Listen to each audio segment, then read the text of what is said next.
that nails were not necessarily used in every crucifixion. A crucified victim might also be tied instead of being nailed. Okay.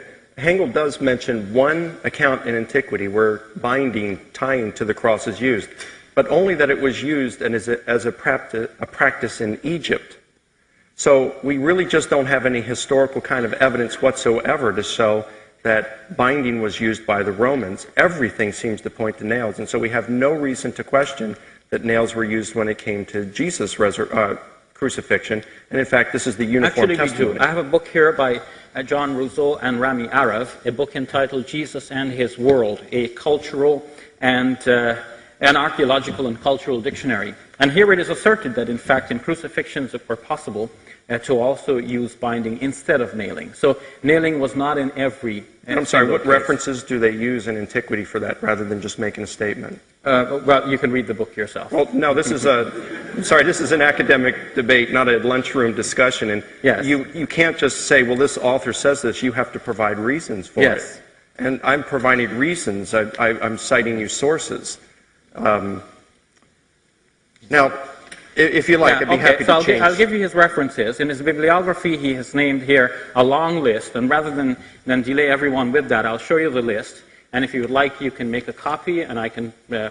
okay, where's the list of what? Here is the bibliography, just dealing with the crucifixion. Right, but you're responsible now to show me where it says that binding is used, not just the bibliography that I have to go through and read now. No, yeah, I don't think this is necessary, because remember, you cited Martin Hengel, right, whose book I have and is sitting in my hotel room right now. Martin Hengel, you cited Martin Hengel. I did not question the integrity of the scholar.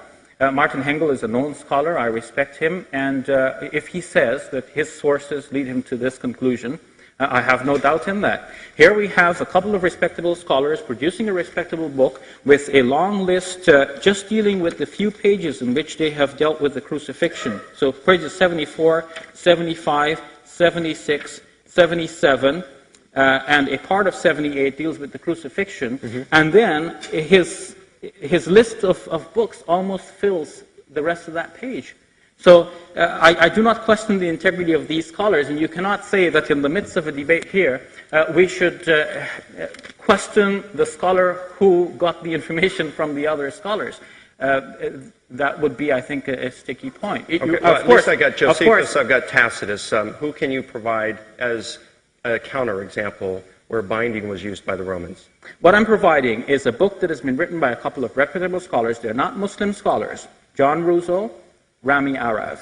It's a book with a respectable presentation. It's a scholarly academic text. It's billed as a dictionary, and in fact that's what it is. It's a listing alphabetically of information of a historical nature. They're not making things up, and they have listed their bibliography. If you doubt that, you want to take it up with these scholars, go right ahead. But you cannot here insist that that information is wrong without having proper proof yourself. You see, an expert witness by himself is a proof for a point. And if you want to refute that proof, you can bring other expert witnesses who say that it is not. So far, all you have mentioned is that Martin Hengel has found evidence that binding was used for crucifixions in another part of the world.